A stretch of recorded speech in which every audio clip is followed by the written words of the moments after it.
দেখে বলতে হচ্ছে 11-12 তো পড়েছিস, বল। হ্যাঁ, 4টে চেম্বার থাকে, কি কি? হ্যাঁ হ্যাঁ, তাহলে 4টে চেম্বার থাকছে। 2/3 of the mass left side of স্টারনামে থাকছে। হ্যাঁ, সেই জন্য আমরা কি বাঁ দিকে দেখাই তো। হ্যাঁ, তো এপেক্সটা থাকে জাস্ট অ্যাবভ ডায়াফ্রাম। আর এই base top of the heart lies at the level of the second rib. দেখবে অ্যানাটমিতে তোমাদের দেবে সারফেস মার্কিং। হ্যাঁ, তো ওই হার্টের সারফেস মার্কিং অনেক সময় দেয় পরীক্ষায়, হ্যাঁ, অ্যানাটমিতে। তো এটা জানতে হবে যে হার্টটা কোথায় আছে। আর সার্কুলেশন আছে, তাই তো, হার্টের চারপাশে। হার্টের কতগুলো লেয়ার আছে। একটা হচ্ছে পেরিকার্ডিয়াম, এটা কি না protective sac around the heart. হ্যাঁ, আমাদের অ্যাবডোমেনেও দেখবে অনেকগুলোই, বা চেস্টের মধ্যেও সবাই কিন্তু একটা স্যাকের মধ্যে আছে। অর্গানগুলো যে আছে প্রোটেক্টিভ স্যাকের মধ্যেই থাকে। হ্যাঁ, এপিকার্ডিয়ামটা কি আউটার মোস্ট লেয়ার। এপি হচ্ছে আউটার, এন্ডো হচ্ছে ইনার, ঠিক আছে। আর মায়োকার্ডিয়ামটা মাঝে থাকছে মাসল লেয়ার। তাহলে epicardium outer most layer. coronary vessels lies on this epicardial layer. Myocardium the thick middle layer of the cell with electrical properties. এই মায়োকার্ডিয়ামের মধ্যেই কিন্তু ইলেকট্রিক্যাল প্রপার্টিটা থাকে। আর এন্ডোকার্ডিয়াম হচ্ছে ইনার মোস্ট লেয়ার। lies, আচ্ছা, lines of the chambers in contact with the blood flow with the chamber. আচ্ছা, তাহলে এন্ডোটা হচ্ছে inner, myocardium middle, আর epicardium হচ্ছে আউটার মোস্ট, আর পেরিকার্ডিয়ামটা হচ্ছে প্রোটেক্টিভ স্যাকটা। এখানেও দেখো আমাদের হার্টে কি হচ্ছে, অল ওভার বডি থেকে সুপিরিয়র আর ইনফিরিয়র ভেনা কেভা দিয়ে ব্লাডটা আসছে। কোথায় আসছে? প্রথমে রাইট এট্রিয়ামে আসছে, তাই তো। রাইট এট্রিয়ামে এসে সেখান থেকে রাইট ভেন্ট্রিকলে যাচ্ছে। হ্যাঁ, রাইট ভেন্ট্রিকল থেকে ও চলে যাচ্ছে, ব্লাডটা চলে যাচ্ছে কোথায়? পালমোনারি আর্টারি দিয়ে লাংসে অক্সিজেন ক্যারি করতে, ঠিক আছে। লাংসে যাচ্ছে, অক্সিজেন ক্যারি করে নিয়ে আসছে, CO2টা রিমুভ করছে। তাহলে এবারে অক্সিজেন যুক্ত ব্লাডটা কি দিয়ে আসছে? Pulmonary when. অল ওভার বডির মধ্যে সাধারণত কি হয়, আর্টারি কি বলে, আর্টারিটা অক্সিজেনেটেড ব্লাডটা ক্যারি করে, আর ভেনগুলো ডিঅক্সিজেনেটেড আর CO2 বেশি থাকে ভেনের ব্লাডটায়। শুধুমাত্র এক্সেপশন হচ্ছে পালমোনারি, লাংসে। লাংসে আর্টারিটা মানে যেটা লাংসে ঢুকছে, তাহলে আর্টারিটা কিন্তু ডিঅক্সিজেনেটেড ব্লাডটা নিয়ে আসছে হার্ট থেকে, আর লাংস থেকে আসছে পালমোনারি ভেন হয়ে অক্সিজেনেটেড ব্লাডটা কোথায় আসছে? লেফট এট্রিয়ামে। লেফট এট্রিয়াম থেকে ওটা আসছে লেফট ভেন্ট্রিকেলে, তারপরে এই অ্যাওর্টা দিয়ে অল ওভার বডি এটা সাপ্লাই হচ্ছে। তাহলে এটা হচ্ছে একটা বেসিক, হার্ট কি করছে, হার্টের কটা চেম্বার রয়েছে, কি রয়েছে, সেটার একটা basic concept.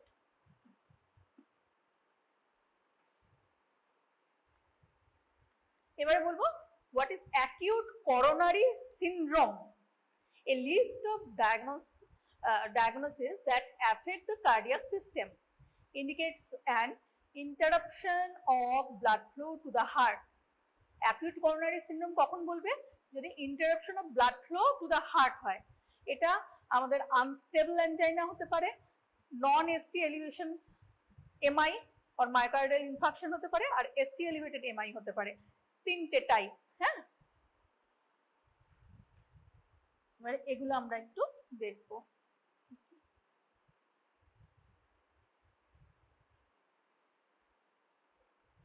What causes acute coronary syndrome to develop? An imbalance between the supply and the demand of oxygen. Atherosclerotic plaque rupture in coronary artery. Thrombosis or clot formation in the artery. Coronary spasm, dissection of the blood vessels, and increased demand of oxygen in face of fixed obstruction. তাহলে যখন demand versus সাপ্লাইটা imbalance হয়ে যাচ্ছে, আমার অক্সিজেনের demand এতটা, ধরো heavy exercise করছে, তাহলে তখন অক্সিজেনের ডিমান্ডটা তো অনেক বেড়ে যাচ্ছে, তো কিন্তু বডি অতটা সাপ্লাই দিতে পারছে না। এই সিচুয়েশনে কিন্তু একটা তাহলে অ্যাকিউট করোনারি সিনড্রোম ডেভেলপ করতে পারে বা হার্ট অ্যাটাক হতে পারে। আবার কি বলছে? Atherosclerotic plaque rupture. Atherosclerotic plaque মানে হচ্ছে যে আমার এই থ্রম্বোসিস মানে ক্লট ফর্মেশন হয়েছে, করোনারি আর্টারির মধ্যে ক্লট ফর্মেশন হয়ে গেছে। সেই ক্লটটা এবার যতক্ষণ আমার ক্লটটা ওখানেই দেয়ালে আর্টারিটা মানে গায়ে লেগেছিল ততক্ষণ কোনো সমস্যা হচ্ছিল না। যখন ওটা ডিসলজ হয়ে নালীটা আটকে দিল তখন কিন্তু এই একটা অ্যাকুইট করোনারি সিনড্রোম বা হার্ট অ্যাটাক হতে পারবে। আমরা কি বলি, ব্লক আছে, একটা নয় দুটো ব্লক আছে, তিনটে ব্লক আছে, পেশেন্ট মরে যাবে, তাই তো, ম্যাক্সিমাম তিনটে। তো হার্টকে যারা সাপ্লাই দিচ্ছে সেইখানে যদি ওই অ্যাথেরোস্ক্লেরোটিক প্লাক রাপচার, এই অ্যাথেরোস্ক্লেরোসিস কিভাবে ডেভেলপ করতে পারে, অনেক রকম রিস্ক ফ্যাক্টর থাকতে পারে। হ্যাঁ, তার লাইফস্টাইল চেঞ্জ, স্ট্রেসফুল লাইফ, হ্যাঁ, বা ধরো পেশেন্ট হেভি স্মোকিং করে বা তার লিপিড প্রোফাইলটা খুব আমরা হার্টের অ্যানাটমিটা জাস্ট একটু বলেছি। এরপরে অ্যাকিউট করোনারি সিনড্রোম, হ্যাঁ, তার কটা টাইপ আছে সেটা বলেছি এবং কি কি কারণে হতে পারে। এটা কি কি কারণে হয় না, অক্সিজেন সাপ্লাই আর অক্সিজেন ডিমান্ডের মধ্যে ইমব্যালেন্স যদি হয়, অ্যাথেরোস্ক্লেরোটিক প্লাক রাপচার যদি হয়, করোনারি স্প্যাজম হতে পারে, আবার thrombosis or clot formation in the artery, এই কারণগুলোতে আমাদের হতে পারে। Main contributing risk factor for cardiac problem, আর কি কি রিস্ক ফ্যাক্টর থাকতে পারে পেশেন্টের যখন অ্যাথেরোস্ক্লেরোসিস অথবা acute MI, acute myocardial infarction হবার চান্স বাড়ছে, তার রিস্ক ফ্যাক্টর কি কি, হাইপারটেনশন, হাইপারলিপিডিমিয়া, স্মোকিং, ডায়াবেটিস, এই রিস্ক ফ্যাক্টরগুলো যদি থাকে তাহলে পেশেন্টের একটা মায়োকার্ডিয়াল ইনফার্কশন হবার চান্স থাকে। মায়োকার্ডিয়াল ইনফার্কশন বাংলায় যেটা আমরা হার্ট অ্যাটাক বলি, কখন না এই রিস্ক ফ্যাক্টরগুলো কি কি না, হাইপারটেনশন, হাইপারলিপিডিমিয়া, স্মোকিং, ডায়াবেটিস, এই হিস্ট্রিগুলো যদি থাকে। এগুলো সবই মডিফায়েবল রিস্ক ফ্যাক্টর, তাই তো, আমরা লাইফস্টাইল মডিফিকেশন করলে এই রিস্ক ফ্যাক্টরগুলোকে অনায়াসেই সরাতে পারি। নেক্সট হচ্ছে প্যাথোফিজিওলজি অফ অ্যানজাইনা।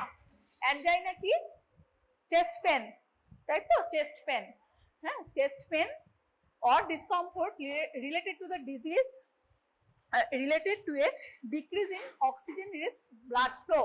তাহলে চেস্ট পেন কখন হবে, যখন অক্সিজেন সাপ্লাইটা কমে যাচ্ছে, হ্যাঁ, তখন আমাদের চেস্ট পেন হতে পারে। Usually due to coronary artery disease, atherosclerosis build up a plaque over time that narrow the internal diameter of the blood vessels। আর arteriosclerosis, হ্যাঁ হ্যাঁ, প্লাক, হ্যাঁ, অ্যাথেরোস্ক্লেরোটিক প্লাক ফর্মেশন মানে হচ্ছে যে তোমার ক্লটের চারপাশে আরো জিনিসপত্র, ধরো ফিব্রিনোজেন, হ্যাঁ, লিপিড, এইসব পার্টিকেল নিয়ে আর্টারির মুখ ভেতরটাকে, লুমেনটাকে ব্লক করে দিচ্ছে, যেটা ওই ব্লকটা করছে সেটাকে আমরা প্লাক বলি। হ্যাঁ, তো এমনি ব্লক করলো, লুমেনটা কিছুটা ফাঁকা আছে, তখন আমাদের অসুবিধা হয় না। যেমন ধরো এই ছবিটায় দেখাচ্ছে, এটা প্লাক ফর্মেশনটা হয়েছিল, হ্যাঁ, এই প্লাক ফর্মেশন হয়ে আছে, কিন্তু এই প্লাকটা যতক্ষণ এরকম হয়ে আছে, আর্টারিটা ন্যারো হয়ে আছে, অতটা প্রবলেম হয় না। যতটা না বেশি প্রবলেম হয় কিসে না, প্লাকটা যদি রাপচার হয়ে যায়, মানে ডিসলজ হয়ে গেল এখান থেকে, এবারে ও লুমেনে ঘুরে বেড়াচ্ছে, ব্লক করতে পারে, তখন আমাদের একটা এমআই হবার সম্ভাবনা থাকছে। তাহলে প্যাথোফিজিওলজি অফ অ্যানজাইনা কি কি হচ্ছে না, আমাদের অক্সিজেন সাপ্লাই আর ডিমান্ডের মধ্যে যদি ইমব্যালেন্স থাকে তাহলে অ্যাথেরোস্ক্লেরোসিস মানে বিল্ড আপ প্লাক হচ্ছে over the time, narrowing of the internal lumen. আর আর্টেরিওস্ক্লেরোসিস মানে সেম ফেনোমেনা অন্যান্য ভেসেলস এর মধ্যে হলে তখন আর্টেরিওস্ক্লেরোসিস বলবো, হ্যাঁ, আর হার্টের মধ্যে হলে তখন অ্যাথেরোস্ক্লেরোসিস বলবো। এটাতেও তাই দেখিয়েছে, plaque formation, angina serves as a warning that something is going on, মানে চেস্ট পেন তোমার মানে হার্ট এরিয়াতে মানে চেস্ট পেন হলে তোমাকে বুঝতে হবে যে কিছু একটা অসুবিধা হচ্ছে, এবং এটাকে সিরিয়াসলি নিতে হবে। একটা হয় stable angina.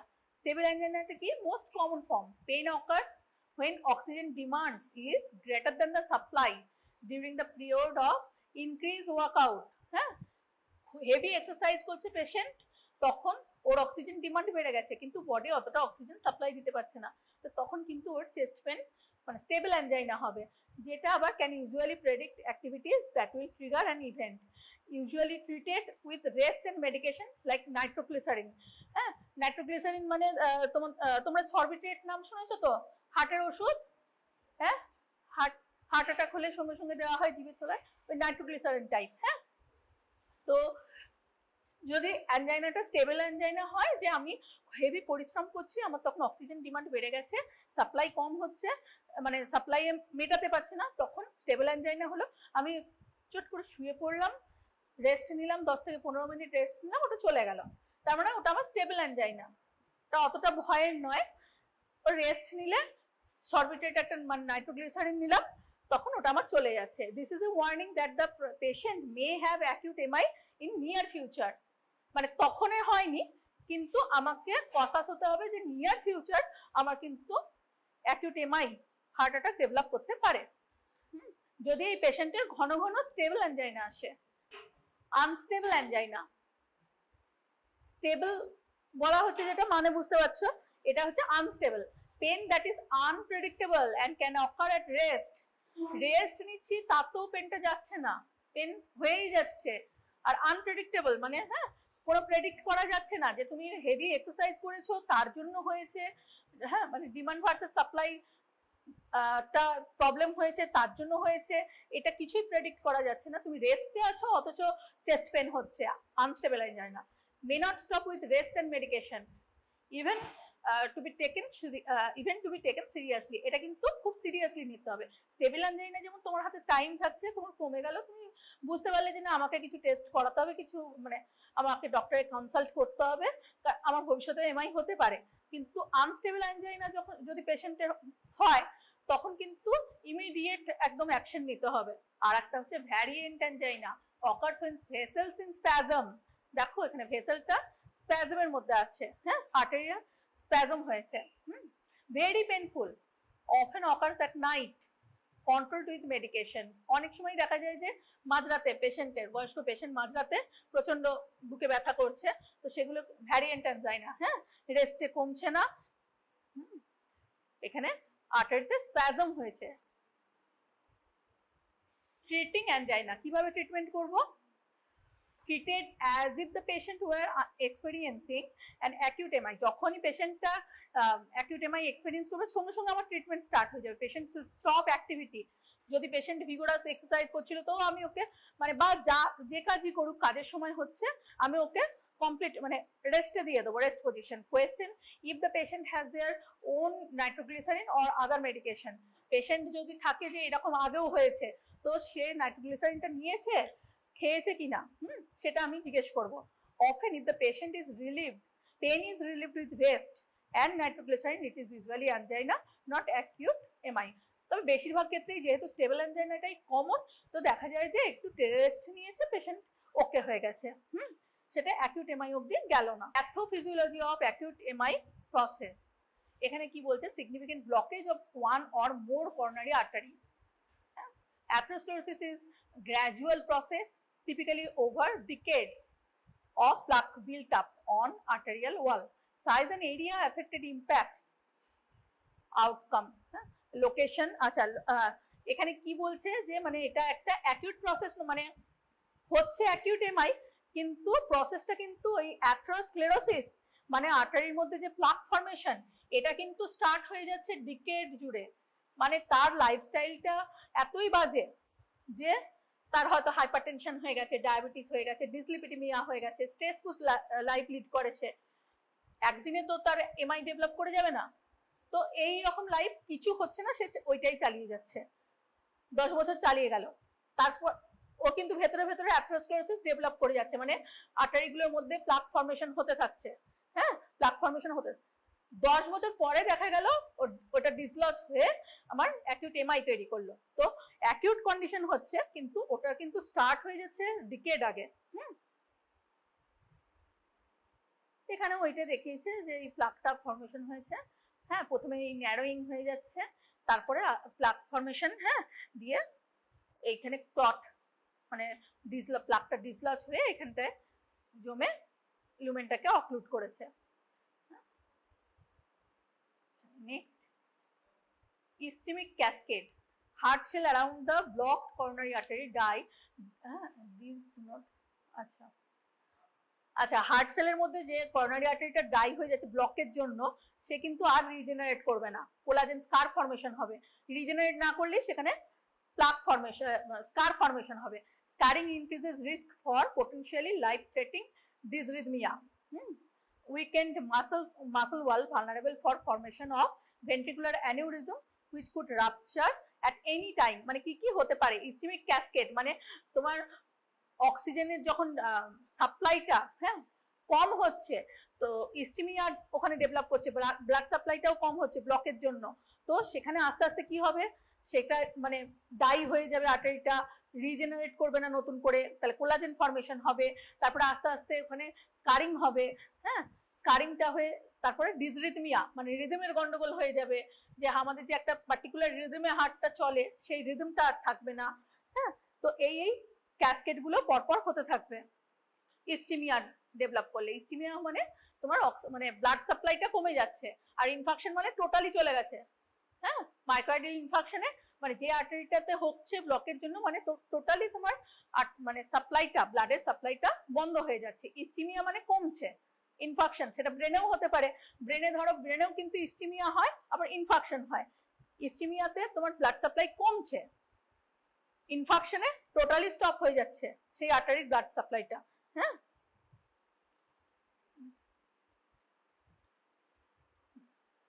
Pathological type of acute MI কি কি টাইপ হতে পারে? Transmural atherosclerosis affect a major coronary artery.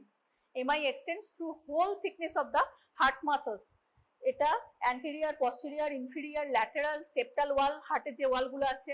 ST elevation noted on ECG. আর কিউ ওয়েভ ডেভেলপ করতে পারে। তাহলে ট্রান্সমুরাল টাইপটাতে এসটি ওয়েভ এলিভেশন। ইসিজিটা তোমরা পড়েছো ফিজিওলজিতে, ইসিজি পড়েছো, ইসিজির ওয়েভে এসটি সেগমেন্টটা জানো তো? তাহলে সাধারণত কি হয়, মানে আমরা একটা হার্ট অ্যাটাক পেশেন্ট বা বুকে ব্যথা পেশেন্টের ইসিজি করি, তো ইসিজিতে কি দেখি, এসটিটা এলিভেশন আছে কিনা, কিউ ওয়েভ আছে কিনা। তো এসটি সেগমেন্টের এলিভেশন আর কিউ ওয়েভ থাকছে ট্রান্সমুরাল টাইপটায়। আর একটা কি আছে, সাব এন্ডোকার্ডিয়াল টাইপ।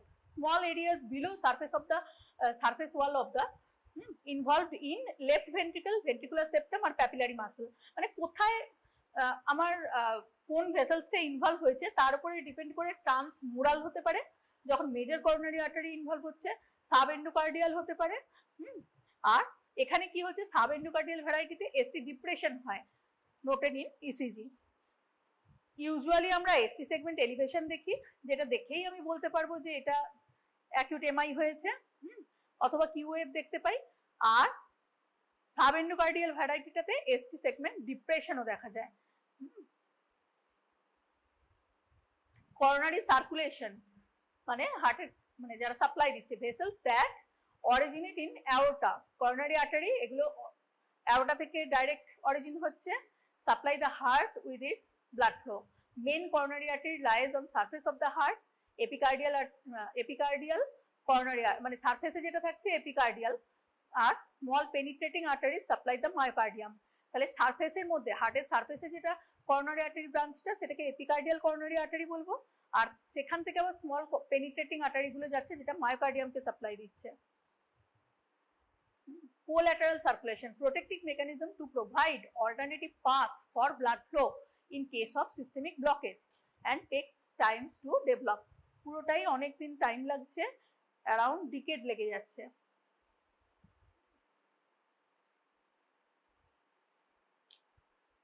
এখানেও করোনারি আর্টারি গুলো বলা হয়েছে, লেফট করোনারি আর্টারি যেটা দুটো branch, anterior descending artery, circumflex artery. Right coronary artery এটারও দুটো branch, posterior descending artery, marginal artery. দেখো স্টেমি মানে ST elevation myocardial infarction, STEMI কিরকম হবে, এই দেখো এই এস এখানে, টি এখানে, তাহলে এখানে এসটি এলিভেশন হয়েছে। ST elevation, elevated myocardial infarction, ঠিক আছে।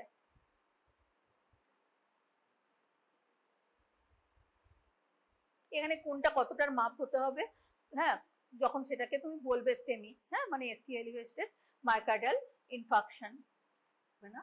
এখানে আমরা একটু দেখবো যে patient complaints and evaluation.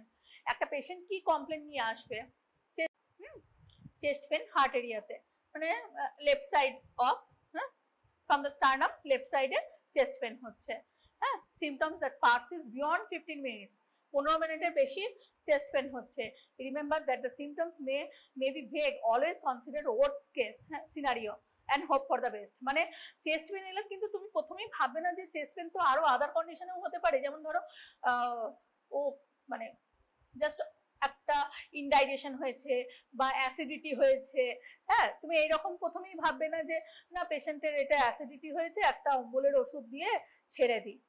Chest পেনকে সবসময় সিরিয়াসলি নেবে এবং সবসময় প্রথমেই ভাববে যে এটা কিন্তু যদি এমআই হয়, তো চেস্ট পেন নিয়ে পেশেন্ট আসলেই সবার আগে আমার কাজ হচ্ছে আমি একটা ইসিজি করে নেবো, তার প্রপার হিস্ট্রি নেবো, ফ্যামিলি হিস্ট্রি আছে কিনা, তার স্ট্রেসফুল লাইফ আছে কিনা, ব্লাড টেস্ট আমি করতে দেবো, হ্যাঁ, মানে সিরিয়াসলি নেবো। যে কোনো চেস্ট পেনকে প্রথমেই আমি একটা যে জাস্ট আমার অ্যাসিডিটি হয়েছে বা মাসকুলার পেন হচ্ছে এরকম ভাবে ছেড়ে দেবো না, হ্যাঁ, প্রথমে আমি ভীষণ সিরিয়াসলি নেবো। Always consider the worst case, হ্যাঁ, scenario, and when in doubt, আমার যেই সন্দেহ হবে আমি কিন্তু একটা 12 lead ইসিজি করে নেবো। Remember, a negative 12 lead ECG does not mean that the patient is not having MI. We just positive হয়নি, হ্যাঁ, আচ্ছা, এবারে ধরো ইসিজি তে নেগেটিভ এলো কিন্তু পেশেন্টের চেস্ট পেন হয়েই যাচ্ছে, তার মানে আমি মানে এক্সক্লুড করে দেবো না যে ইসিজি আমার নেগেটিভ, তো তার মানে পেশেন্টের কিছু হয়নি, ওর অন্য কোনো পেন হচ্ছে, মাসকুলার পেন হচ্ছে বা অ্যাসিডিটি রিলেটেড পেন হচ্ছে বা অন্য কোনো যা হোক কিছু হচ্ছে, হার্টের প্রবলেম নয়, কখনোই ভাববো না, ইসিজি নর্মাল এলেও ভাববো না। যদি আমার সন্দেহ হয় যে না চেস্ট পেন হয়েই যাচ্ছে, তখন কিন্তু কারণ মানে একটা পোর্শন খালি এসটি এলিভেটেড হয়, অন্য কিন্তু আরো টাইপ আছে এমআই এর যেটাই আমি ইসিজিতে কোনো চেঞ্জ নাও পেতে পারি, কিন্তু আমি চেস্ট পেনের পেশেন্টকে সবার আগে ইসিজিটাই করব। মিমিক্স অফ চেস্ট পেন মানে আদার কন্ডিশন, যখন আরো মানে অন্যান্য কন্ডিশন যেখানে অ্যাকিউট চেস্ট পেন নিয়ে পেশেন্ট প্রেজেন্ট করতে পারে। একটা তো ধরো মানে ডিফারেন্সিয়াল ডায়াগনোসিস, এটাকে আমরা কি বলবো, ডিফারেন্সিয়াল ডায়াগনোসিস, মানে পেশেন্ট চেস্ট পেন নিয়ে এসছে, ওটা অ্যানজাইনা না অন্য কিছু, কি কি নিয়ে হতে পারে, স্টেবল অ্যানজাইনাই হতে পারে, অ্যাকিউট মানে হার্টের কন্ডিশনগুলো, acute pericarditis, aortic dissection, pulmonary embolism, pneumonia, pneumothorax, এগুলোতে যেমন চেস্ট পেন থাকবে, আবার oesophageal spasm, reflux, gastritis, cholecystitis, হ্যাঁ, প্যানক্রিয়াটাইটিস, মাস্কুলোস্কেলিটাল পেন, এগুলো সবগুলোই কিন্তু আমার ডিফারেন্সিয়াল ডায়াগনোসিস অফ অ্যানজাইনার মধ্যে পড়বে। হ্যাঁ, মানে একটা পেশেন্ট এলো, তোমাদের কোয়েশ্চেনও এরকম ধরো আসতে পারে, এক পেশেন্ট এসছে 40-42 বছরের পেশেন্ট, হ্যাঁ, কর্পোরেট সেক্টরে ওয়ার্ক করে, হ্যাঁ, এবারে ও এসছে, তার মানে ওর খাওয়া দাওয়া রেগুলারিটি ঠিকঠাক মেনটেন হয় না, তার সঙ্গে ও চেস্ট পেন নিয়ে এসছে। এবারে তুমি ডিফারেন্সিয়াল ডায়াগনোসিস কি কি হতে পারে, তখন তোমাকে এটা লিখতে হবে যে শুধু যে হার্টেরই অ্যাকিউট এমআই তা নয়, আরো কন্ডিশন আছে, হ্যাঁ, যেগুলোতে আমার পেশেন্ট চেস্ট পেন নিয়ে প্রেজেন্ট করবে। এই যে non atherosclerotic causes of MI কি কি, ধরো ইয়াং পেশেন্ট, ইয়াঙ্গার পেশেন্ট যদি ইয়াং হয়, emboli from infected cardiac valves, emboli formation হয়েছে, coronary occlusion from vasculitis, coronary artery spasm হয়েছে, cocaine use, congenital coronary anomaly আছে কোনো, করোনারি ট্রমা হয়েছে, increase oxygen requirement, decrease oxygen delivery in case of anaemia. তাহলে this are the other causes of non atherosclerotic causes of acute MI, হ্যাঁ, মানে এগুলো হচ্ছে non atherosclerotic causes of acute MI in younger patient. কি কি কারণে হতে পারে, যে শুধু প্লাক ফর্মেশন হয়েছে, প্লাক রাপচার হয়েছে তা নয়, করোনারি আর্টারি স্প্যাজম হলে, ট্রমা হলে, অক্সিজেন সাপ্লাই কমে গেলে, ডিমান্ড বেড়ে গেলে, কোকেন ইউজ করছে, আবার হ্যাঁ ভাস্কুলাইটিস হলো, এম্বোলাই ফর্মেশন হলো, এগুলো তো হবে। আচ্ছা, typical pattern of chest pain, chest পেনটা যে সবসময় ও বুকেই বলবে এরকম নয়, হ্যাঁ, দেখো এই পেনটা কিন্তু গলা থেকে স্টার্ট হতে পারে, বাঁ হাতের দিকে রেডিয়েট করতে পারে, হ্যাঁ, অনেক সময় ডান দিকে রেডিয়েট করতে পারে, রাইট সাইডে, জতে পেন হতে পারে, এপিগ্যাস্ট্রিয়ামে পেন হতে পারে, হ্যাঁ, আবার ব্যাকেও পেন হতে পারে, ঠিক আছে। পেন যে সবসময় একদম টিপিক্যাল তোমার এই বুকের মধ্যে, বুকের লেফট সাইডে পেন হচ্ছে এটাই বলবে তা নয়, হ্যাঁ, পেনটা বলতে পারি যে বাঁ হাতের দিকে যাচ্ছে, বুকে হয়েছিল বাঁ হাতের দিকে যাচ্ছে, ডান হাতের দিকে যাচ্ছে, জতে হচ্ছে, এপিগ্যাস্ট্রিয়ামে হচ্ছে, আবার ব্যাকে হচ্ছে, এই নিয়েও প্রেজেন্ট করতে পারে। Atypical presentation is back, jaw pain right আর্মে, হ্যাঁ, ইনডাইজেশন, নসিয়া, ফ্যাটিগ, ডিসনিয়া, আর কোনো পেইনই নেই। ঠিক আছে, তুমি জাস্ট ইসিজি করে দেখলে যে এসটি এলিভেশন আছে, তার মানে ওর হয়েছিল আর কি, বা কিউ ওয়েভ প্রেজেন্ট আছে, হ্যাঁ, অন্য কারণে এসেছিল, রুটিন চেক আপের জন্য সেটা খুব কমই হয়। হ্যাঁ, atypical presentation in case of women, হ্যাঁ, উমেনদেরও দেখো এপিগ্যাস্ট্রিয়ামে হতে পারে, হ্যাঁ, এই জায়গাগুলো মানে চেস্টেও হতে পারে, হ্যাঁ, ওভার দি স্টার্নাম, ডান কাঁধে হতে পারে, হ্যাঁ, বাঁ কাঁধের দিকে হতে পারে, ব্যাকে হতে পারে, হ্যাঁ, উইকনেস হতে পারে, শুধু শর্টনেস অফ ব্রেথ হতে পারে, হ্যাঁ, ফিলিং, আচ্ছা উইকনেস, ফিলিং অফ ইনডাইজেশন হতে পারে, ফ্যাটিগ হতে পারে, এই সিমটম নিয়েও পেশেন্ট, ওমেন, হ্যাঁ, ফিমেল পেশেন্ট প্রেজেন্ট করতে পারে।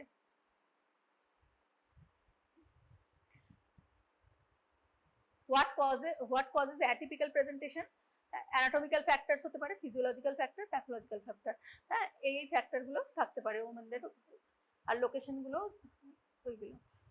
এলডারলিতে কি হবে? এলডারলি পেশেন্ট ডিসনিয়া নিয়ে আসতে পারে, হ্যাঁ, ডায়াফোরোসিস, খুব ঘাম হচ্ছে, হ্যাঁ, নসিয়া, সিনকোপ, হঠাৎ করে অজ্ঞান হয়ে গেছে, may have atypical presentation, most likely due to altered, হ্যাঁ, পেন, আর মানে পেন পারসেপশনটাও, মানে ধরো এজেড পেশেন্টের কি হয়, পেন অল্পতেই ব্যথা হচ্ছে এরকম হয়, তো পেন পারসেপশনটা ওদের অল্টার করে যাচ্ছে, সেই ধরনের সিমটম থাকতে পারে। আবার এই ডিসনিয়া মানে শ্বাসকষ্ট হচ্ছে, বেশি ঘাম হচ্ছে, হ্যাঁ, গা বমি ভাব আসছে, সিনকোপ, হঠাৎ করে অজ্ঞান হয়ে গেছে, এরকমও হতে পারে।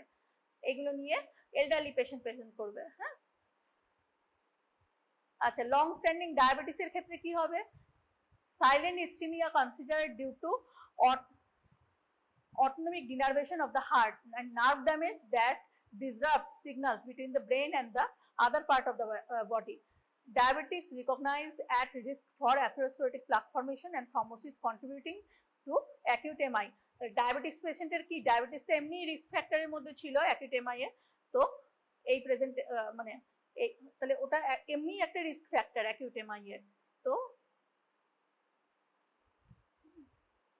এবার ডায়াগনোসিস কি করবে? প্রথমেই তো তুমি এক পেশেন্টের হিস্ট্রি নিচ্ছ, হিস্ট্রির মধ্যে কি কি নেবে, কি ধরনের কাজ করে, কি রকম লাইফস্টাইল, ফ্যামিলি হিস্ট্রি আছে কিনা, সাধারণত, হ্যাঁ, বাবাও হার্ট অ্যাটাকে মারা গেছে, ঠাকুরদাও হার্ট, বাবার তরফ মায়ের তরফে আছে ফ্যামিলি, পজিটিভ ফ্যামিলি হিস্ট্রি আছে, হ্যাঁ, স্ট্রেসফুল লাইফ লিড করে, খাওয়া দাওয়া নিয়মিত ঠিক মতো হয় না, হ্যাঁ, তো তুমি চেহারাটা তার দেখলে যে কিরকম, হ্যাঁ, এগুলো তো দেখলেই, তার সঙ্গে 12 মিনিট ইসিজিটা করলে, হ্যাঁ, ইসিজিতে যদি চেঞ্জ চলে এলো তাহলে তো একদম পজিটিভ পেয়ে গেলে যে হ্যাঁ এমআই আছে, আর না হলে পরে তখন আবার তুমি কার্ডিয়াক মার্কার দেখবে। হ্যাঁ, কার্ডিয়াক মার্কার গুলো কি, কিছু কার্ডিয়াক মার্কার, তার মধ্যে মোস্ট কমন যে ট্রপোনিন, ট্রপটি করতে দিই, ট্রপটি, ট্রপাই, এগুলো করতে দেওয়া হয়, আরো কিছু আছে এলডিএইচ, হ্যাঁ, সিপিকেএমবি, হ্যাঁ, এগুলো দেখা হয়। আমি গ্রাফটা দেখাচ্ছি পরে, হ্যাঁ, এ দেখো, এবার এগুলোর মধ্যে এই লাইন বরাবর দেখো, হরাইজন্টাল লাইন বরাবর আমার ঘন্টা দেখাচ্ছে, হ্যাঁ, ঘন্টা টাইমটা শো করছে, আর এখানে কোন আপার লিমিট অফ নর্মাল, এখানে দেখো মাইগ্লোবিনটা সবার আগে রাইজ করবে, ওটা কিন্তু 40 ঘন্টার মধ্যে, মানে দুদিনও যাচ্ছে না, হ্যাঁ, 1.5 দিনের মধ্যে ওটা আবার বেসলাইন টাচ করবে। মানে পেশেন্ট যদি ধরো ব্যথা আজকে হয়েছে, ব্যথা কমে গেছে, 2 দিন পরে এলো, তাহলে আর আমি মাইগ্লোবিন দিয়ে কিছু পজিটিভ পাবো না, সঙ্গে সঙ্গে এলে তবেই পাবো, হ্যাঁ, মানে 1.5 দিনের মধ্যে যদি আসে তবেই এই পিকে যাচ্ছে এবং আবার বেসলাইনে নেমে চলে আসছে। টোটাল সিকেটা কি দেখো, এটাও কিন্তু একদম খুব তাড়াতাড়ি, মানে 24 ঘন্টাও লাগছে না, পিকে চলে যাচ্ছে, তারপরে এটা নামছে 80 ঘন্টা, মানে 90 ঘন্টা, মানে 80 থেকে 90 ঘন্টার মধ্যে আবার বেসলাইন টাচ করে দিচ্ছে। তারপরে দেখো সিকেএমবি, এরপরে দেখো এলডিএইচটা দেখাচ্ছে, এলডিএইচটা কি বলছে, ও কিন্তু ওই 0 আওয়ার থেকেই ও আস্তে আস্তে বাড়তে শুরু করেছে, পিকে চলে গেছে 24 ঘন্টার মধ্যে, 2 দিনের মধ্যেই ওটা কিন্তু, মানে এই দেখো 36 ঘন্টা, মানে 1.5 দিনের মধ্যে ও কিন্তু পিকে চলে গেছে, তারপরে ও কিন্তু 3 দিনের মধ্যে আবার নেমে চলে এসছে, মানে 3 দিন পরে যদি পেশেন্ট আসে তাহলে কিন্তু আর এলডিএইচ দেখে পাবো না, কিন্তু যদি অ্যাকিউট পেশেন্ট হয় তাহলে আমি কিন্তু এই এলডিএইচটা করলে আমি তার পজিটিভ পাবো যে এলডিএইচ বেড়ে গেছে, তার মানে ওর অ্যাকিউট এমআই একটা হয়েছে। আচ্ছা সিকেএমবিটা এইটা, হ্যাঁ সিকেএমবি, সরি আমি এটা মিস্টেক হয়ে গেছে, সিকেএমবিটা আমাদের পিকে আসছে, ওটাও 36 ঘন্টার মধ্যে পিকে আসছে, তারপরে এই যে এইভাবে নেমে এইভাবে গিয়ে ওটা আস্তে আস্তে কমে যাচ্ছে 160 আওয়ারে গিয়ে, হ্যাঁ মোটামুটি বেস লাইনে চলে আসছে। কিন্তু এইটা হচ্ছে ট্রোপোনিন আই এর, হ্যাঁ তাহলে সিকেএমবিটাও আমাদের কমতে শুরু করে দিচ্ছে এবং 160 আওয়ারের মধ্যে ওটা বেস লাইন চলে আসছে, পিকে থাকছে আমাদের এই মানে 1 থেকে 2 দিনের মধ্যে পিকে থাকছে। মানে 36 ঘন্টা পেশেন্ট যদি 1 থেকে 2 দিনের মধ্যে আসে তখন তাহলে আমরা এই এলডিএইচ বা সিকেএমবি এগুলো করতে দিলে পজিটিভ পাবো। কিন্তু পেশেন্ট যদি 1 সপ্তাহ পার করে আসে, হ্যাঁ তখন কিন্তু আর এটা আমার করতে দিয়ে লাভ নেই, এখানে কোনোটাই করতে দিয়ে সেরকম লাভ নেই, তখন আমরা ট্রোপোনিন আই করতে দিই। হ্যাঁ তো ইউজুয়ালি কিন্তু বাইরে আমরা ট্রোপোনিন ট্রপটি বা ট্রপাই এগুলোই করতে দিই, কারণ দেখো এটা মোটামুটি ওই 0 আওয়ার থেকেই আস্তে আস্তে বাড়তে শুরু করে দিচ্ছে এবং অনেক, হ্যাঁ মানে পিকে যাচ্ছে 80 আওয়ার্সে, আর 160 আওয়ারেও কিন্তু অনেকটাই উপরে থাকছে। মানে পেশেন্ট যদি 5-7 দিন পরেও আসে ট্রোপোনিন টি বা ট্রোপোনিন আই এগুলো করতে দিলে কিন্তু ওর আমরা পজিটিভ পাবো, তো আমরা ওইটাই করতে দিই ইউজুয়ালি। এবারে হসপিটাল সেটআপে তখন এলডিএইচ সিকেএমবি এগুলোও করতে দেওয়া হয়, হ্যাঁ যদি অ্যাকিউট কেস নিয়ে আসে পেশেন্ট যে আজকে ব্যথা হচ্ছে আজকেই এলো, তখন এগুলোও করতে দেওয়া হয়, কিন্তু অবশ্যই তার আগে 12 লিড ইসিজিটা আমরা করে নেব। এটা কার্ডিয়াক বায়োমার্কারস, হ্যাঁ কার্ডিয়াক মার্কারস, এটা শর্ট নোটও আসতে পারে। আচ্ছা আর কি থাকতে পারে, আমরা what will I see on ECG if the patient is having angina and not an MI, শুধু angina আছে MI নেই, তাহলে ST elevation can occur rarely if perfusion is poor or some spasm is present, তবেই ST elevation হবে, নাহলে হবে না। when ST elevation on EKG or ECG is from a paced rhythm or LBBB, left bundle branch block, হ্যাঁ how do you decide when to take the patient to the cath lab, মানে আমরা যে ওটি করব পেশেন্টের, MI পেশেন্টের হঠাৎ মানে ব্লক আছে তখন আমরা কি করি, ওটি করি তো অনেক সময়, তো কখন আমরা সেটা ডিসাইড করব, most often history and how the patient looks are decide the factor, cardiologist would rather find normal arteries than miss an MI, মানে কটা নর্মাল আর্টারি রয়েছে কার্ডিওলজিস্ট আগে সেটা দেখে নেয়, হ্যাঁ তার উপরে বেস করে সে ডিসিশন নেবে যে আমি সার্জারি করব কি না, হ্যাঁ মানে বাইপাস গ্রাফটিং যেটা বলে, হ্যাঁ if the patient is having atypical angina attack, এটা বললাম, আচ্ছা what is the likelihood that they will have an acute MI, and this is very predictive with a rate of at least 30% within the 30 days, angina নিয়ে এলে দেখা গেছে যে 30% patient 30 days মধ্যে ও develop করে অ্যাকিউট এমআই।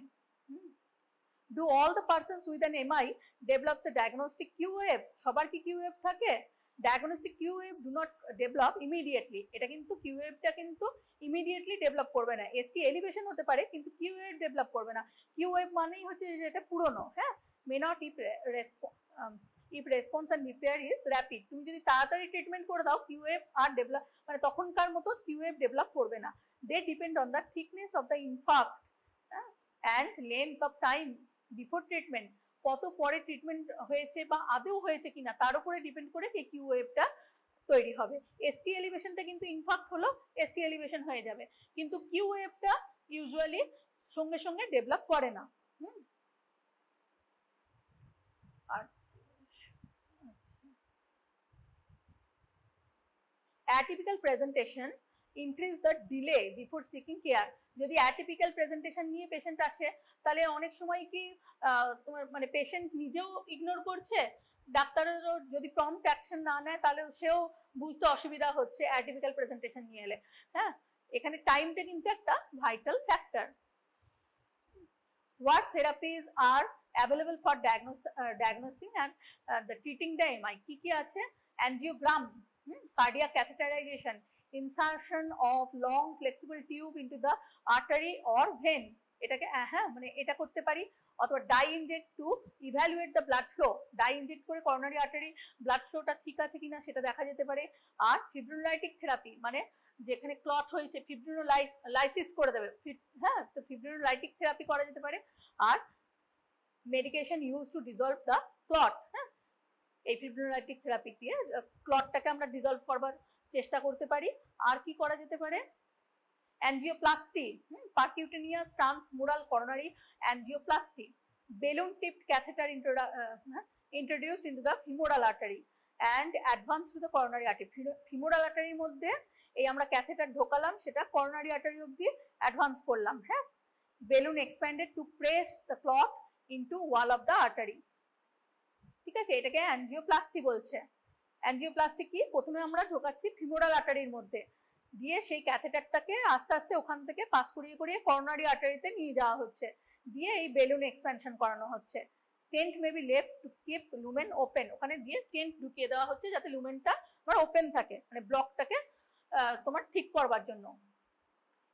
এই যে balloon যেহেতু এই করা হয় এটাকে বলা হচ্ছে door to balloon phrase often hard. দেখবে তোমরা শুনবে মানে ডোর টু বেলুন মানে কখন পেশেন্ট এসছে, মানে ডাক্তারের ডোরে আর কি বা হসপিটালের ডোরে, সেখান থেকে তোমার ওটি টেবিলে কখন বেলুনটাকে এই এক্সপ্যান্ড করা হচ্ছে, এই টাইমটা খুব ভাইটাল, মানে যত তাড়াতাড়ি করা হবে তত তাড়াতাড়ি সাকসেস রেট।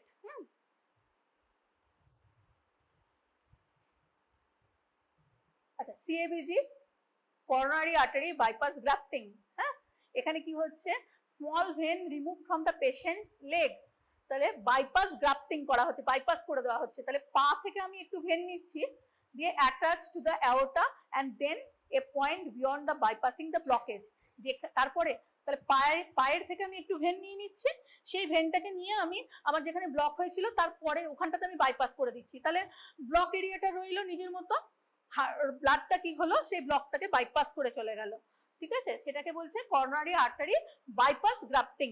তাহলে এটা একটা প্রসেস আছে, বা আগে বলা হতো কি এটা ওপেন হার্ট সার্জারি, হ্যাঁ মানে যেখানটাতে ব্লক আছে সেখানটাকে আমি বাইপাস করে দিচ্ছি, কি দিয়ে না পা থেকে একটা ভেন নিয়ে।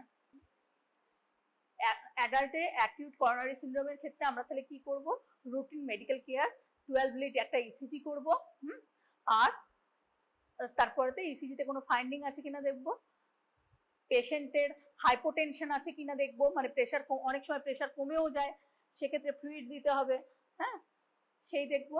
আর কি করবো না, determine if the patient is on stable angina আর আনস্টেবল অ্যাঞ্জাইনা, সেটাকে ঠিক করবো। কনসাস লেভেলটা দেখবো, ব্লাড প্রেশার মাপবো, আর বাকি যে প্যারামিটার গুলো সেগুলো দেখবো। ইফ আনস্টেবল, হ্যাঁ আনস্টেবল থাকলে আমরা, আচ্ছা আর একটা ওষুধের অ্যাসপিরিন, তোমাদের পরীক্ষায় কোয়েশ্চেন এসেছিল না অ্যাসপিরিন কেন ব্যবহার করা হচ্ছে, হ্যাঁ তো অ্যাসপিরিন আমরা কি করি, অ্যাকিউট এমআই এর পেশেন্ট এলো তখন আমরা যেমন তাকে রেস্ট পজিশনে রাখছি, ইসিজি করতে দিচ্ছি, প্যারালালি আমি তাকে নাইট্রোগ্লিসারিন দিচ্ছি, সরবেটেড জাতীয় ওই ধরনের নাইট্রোগ্লিসারিন ওষুধ দিচ্ছি জিভের তলায় রাখতে, ওটার ম্যাক্সিমাম 3টে ডোজ দেওয়া যায়, 5 মিলিগ্রাম করে ট্যাবলেট হয়, আমি প্রথমে একটা খেতে বললাম, মানে জিভের তলায় রাখতে বললাম, ওটা সাবলিঙ্গুয়ালি যাবে, অ্যাবজর্ব হবে, তো মানে চুষে জিভের তলায় রাখলে ওটা অ্যাবজর্ব হয়ে যাবে সাবলিঙ্গুয়ালি, তাহলে ওটা হলো 5 মিনিটে কমলো না, আমি আবার একটা ডোজ রিপিট করতে পারবো, আবার না কমলে আবার একটা দেবো, মানে ম্যাক্সিমাম 25 মিলিগ্রাম অবধি আমি সরবিটেট দিতে পারবো, মানে নাইট্রোগ্লিসারিনটা, হ্যাঁ এরপরেতে ধরো আর সঙ্গে কি দেবো আমি, অ্যাসপিরিন ক্লোপিডোগ্রেল দেওয়া হয়, এগুলো কি করে, অ্যাসপিরিনটা কি করে আমাদের বলো, অ্যান্টিকোয়াগুলেন্ট হিসেবে কাজ করে তো, তাহলে হ্যাঁ অ্যান্টিকোয়াগুলেন্ট হিসেবে কাজ করছে, মানে যে আমার ক্লটটা ফর্মেশন হয়েছে বা প্লাক রাপচার হয়ে গেছে, তো অ্যান্টিকোয়াগুলেন্ট হিসেবে কাজ করছে, মানে ব্লাডটাকে লিকুইড রাখতে, মানে কোয়াগুলেশনটাকে প্রিভেন্ট করছে। তাহলে আমরা অ্যাসপিরিনের কত ডোজ দেওয়া হয়, 324 মিলিগ্রাম, হ্যাঁ চিউয়েবল, হ্যাঁ chewed if the patient can tolerate, মানে প্রেশার কমে আছে সেক্ষেত্রে ফ্লুইড দেওয়া যেতে পারে অল্প করে, আর কার্ডিওলজিস্টের পরামর্শ নিতে হবে।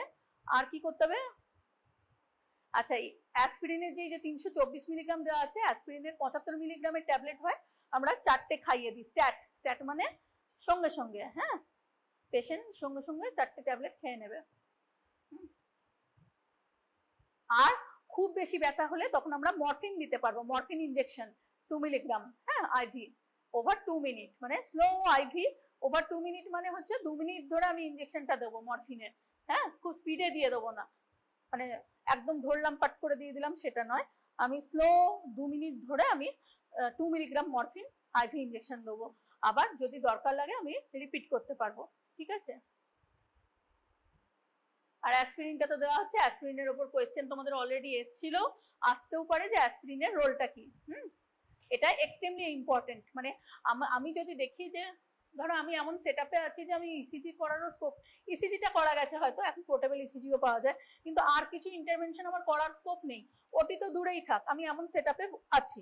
হ্যাঁ, তো সেক্ষেত্রে কিন্তু আমি যেমন নাইট্রোগ্লিসারিন দেবো, রেস্ট দেবো, সঙ্গে সঙ্গে কিন্তু অ্যাসপিরিনের 4টে ট্যাবলেট মানে 324 মিলিগ্রাম, হ্যাঁ, আমি 4টে ট্যাবলেট 75 মিলিগ্রামের 4টে ট্যাবলেট আমি পেশেন্টকে ইমিডিয়েট সঙ্গে সঙ্গে খেতে বলবো।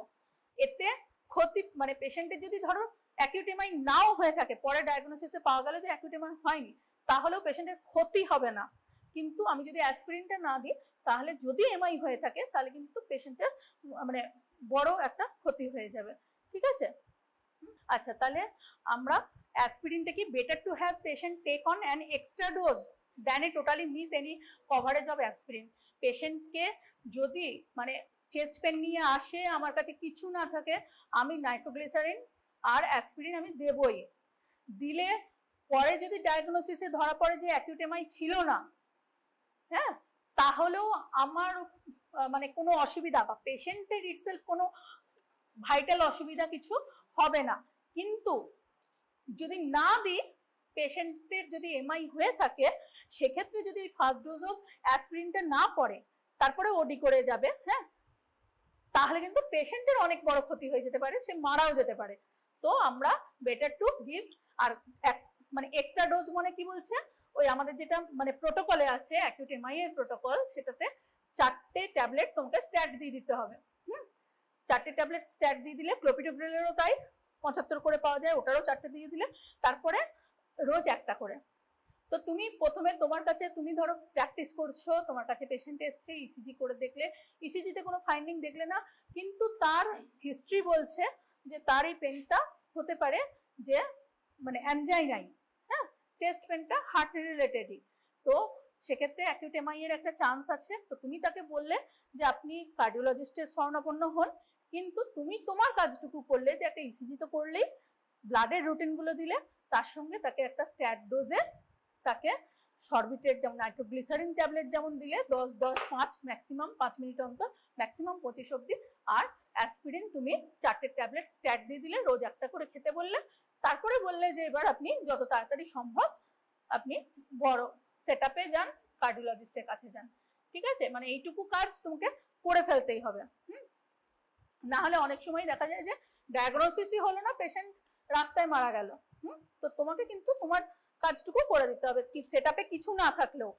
অ্যাসপিরিন আর অনেক মানে কম দামে পাওয়া যায় সরবিটেট নাইট্রোগ্লিসারিন, তো তোমাকে ওইটা আগে পেশেন্টকে বলতে হবে খেয়ে নিন, ইসিজি করাবে, ব্লাডের রুটিন লিপিড প্রোফাইল এগুলো করালে, হ্যাঁ, বা রুটিন টেস্ট যেগুলো টিসিটিসি, হিমোগ্লোবিন, এসআর, হ্যাঁ, সুগার, ইউরিয়া, ক্রিয়েটিনিন, এগুলো তুমি করালে, লিপিড প্রোফাইল করতে দিলে, তার সঙ্গে এই ডোজটা দিয়ে দিলে, প্রাইমারি ডোজটা, এবারে তুমি সেটআপে।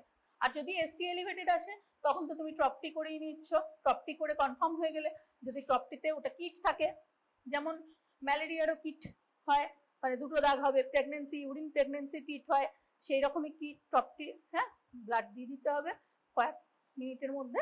ওটা যদি পজিটিভ হয়, ডবল রেড লাইন দেখিয়ে দেবে, তার মানে হচ্ছে পজিটিভ। পজিটিভ হলে তো তুমি পুরো অ্যাকিউট এমআই এর তোমার যে মেডিসিনাল প্রোটোকল আছে, তুমি সেটা দিয়ে পেশেন্টকে হায়ার মানে কার্ডিওলজিস্টের কাছে পাঠিয়ে দিলে, ঠিক আছে। তাহলে এটা হচ্ছে অ্যাকিউট এমআই, খুব কমন থাকে, পেশেন্ট খুব পাওয়া যায়, সেজন্য এটা টপিকটাও খুব ইম্পর্টেন্ট।